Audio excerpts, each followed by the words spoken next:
people want to be more like you. Really? So, and you know what, for the fate of humankind, I think it would be great to have more Elon Musks. So what do we need to do to become more like Elon? I don't know if it's, I think it maybe sounds better than it is.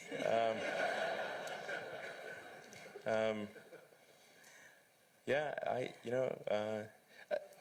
I mean, honestly, there's a friend of mine who's got a great saying about creating a company, which is trying to build a company and have it succeed is like eating glass and staring into the abyss. Well, so, I mean, what tends to happen is it's sort of quite exciting for the first several months of starting a company, and then reality sets in. Things don't go as well as planned. Customers aren't signing up. The technology or the product isn't working as well as you thought.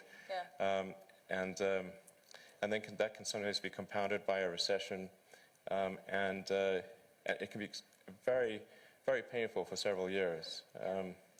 So I think, frankly, starting a company, I would advise people to have a high pain tolerance. Yeah. And thanks for reminding us of the harsh, very harsh and brutal reality of launching a startup.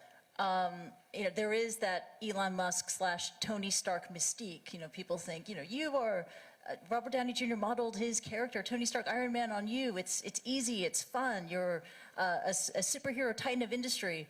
But it's really hard. It's really difficult. And it's something that requires perseverance and grit. Do you fear that maybe in this generation or the younger generation that they don't have that perseverance and grit to take on these really tough challenges? I think some people do. Yeah. But no, I think it is definitely true that, I mean, maybe there are occasionally companies that get created where there's not an extended period of extreme pain, but I'm not aware of very many of such instances. Yeah. But I do think that new great entrepreneurs are born every day, and we'll continue to see amazing companies get built. Yeah, but I would definitely advise people who are starting a company to expect a long period of quite high difficulty. Yeah. But I mean, as long as people stay super focused on creating the absolute best product or service that really delights their end customer, if they stay focused on that, then if you get it such that your customers want you to succeed, then you probably will. All right. You have to focus on the customer and delivering for them. Yeah. Make sure if your customers love you, your odds of success are dramatically higher. Yeah. All the entrepreneurs in this room, they're listening to that message. And we're running out of time, so this is the final question. This is for the budding entrepreneurs in the room who could take an Elon Musk idea and run with it. I mean, quite famously, Hyperloop was the idea that you had to give away because you just don't have enough time to deal with it. What are the other ideas that you have that you would love to see another entrepreneur just take on and go?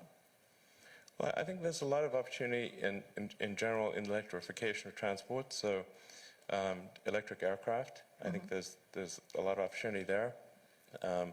I think in genetics, although that's sort of a thorny area, but I think that's in terms of solving some of the more intransigent diseases. Genetics are really key to solving those. Something that I think people maybe are only beginning to look at is establishing some kind of brain-computer interface. A brain-computer interface. Yeah, at the neuron level. So this is sort of intelligence augmentation as opposed to artificial intelligence. Right. And I think that has a lot of potential. You mentioned to me yesterday. I really had kind of no idea what you were talking about, and then I looked up Ian Banks. Neural lace. Neural lace. That's right. Exactly. And so it's this concept of wiring the brain. So it's either there could be a brain internet, and it could also mean that we can upload our thoughts to the cloud. you would never forget anything. And you wouldn't need to take photographs. Yeah. I know, it's incredible. I mean, you would never forget anything. You would expand your ability to process information, to remember information, right? But then when the denial of service attack happens, you got to watch out for hacking. That could really be awkward. watch out for that. But also, then I read it can also be used to fight degenerative diseases like Parkinson's too. Yeah, absolutely. Yeah, yeah. And I think it actually would be quite an equalizer as well, because I think the delta between, it would sort of even things out, I think. You mean in humankind, that Yeah, people yeah. would be, there would be no education disadvantage. Everyone would Yeah. be starting at the same level. Yeah. So there would be no meritocracy. No, there would be new meritocracy. There would be, but it would be, the differences would be smaller. The delta would be smaller, probably. Wow, and you really welcome that kind of world. All right, welcome. You asked for predictions. Okay. Predictions are not the same as That's right. preferences. So, I mean, do I think something like that is likely to occur? I think probably. Wow. Yeah. Wow, it's incredible. We could go on and on. Unfortunately, we have to wrap and leave it at that. Let's give it up for Elon Musk. That was really awesome. Thank you so much. Thank you. Thank you.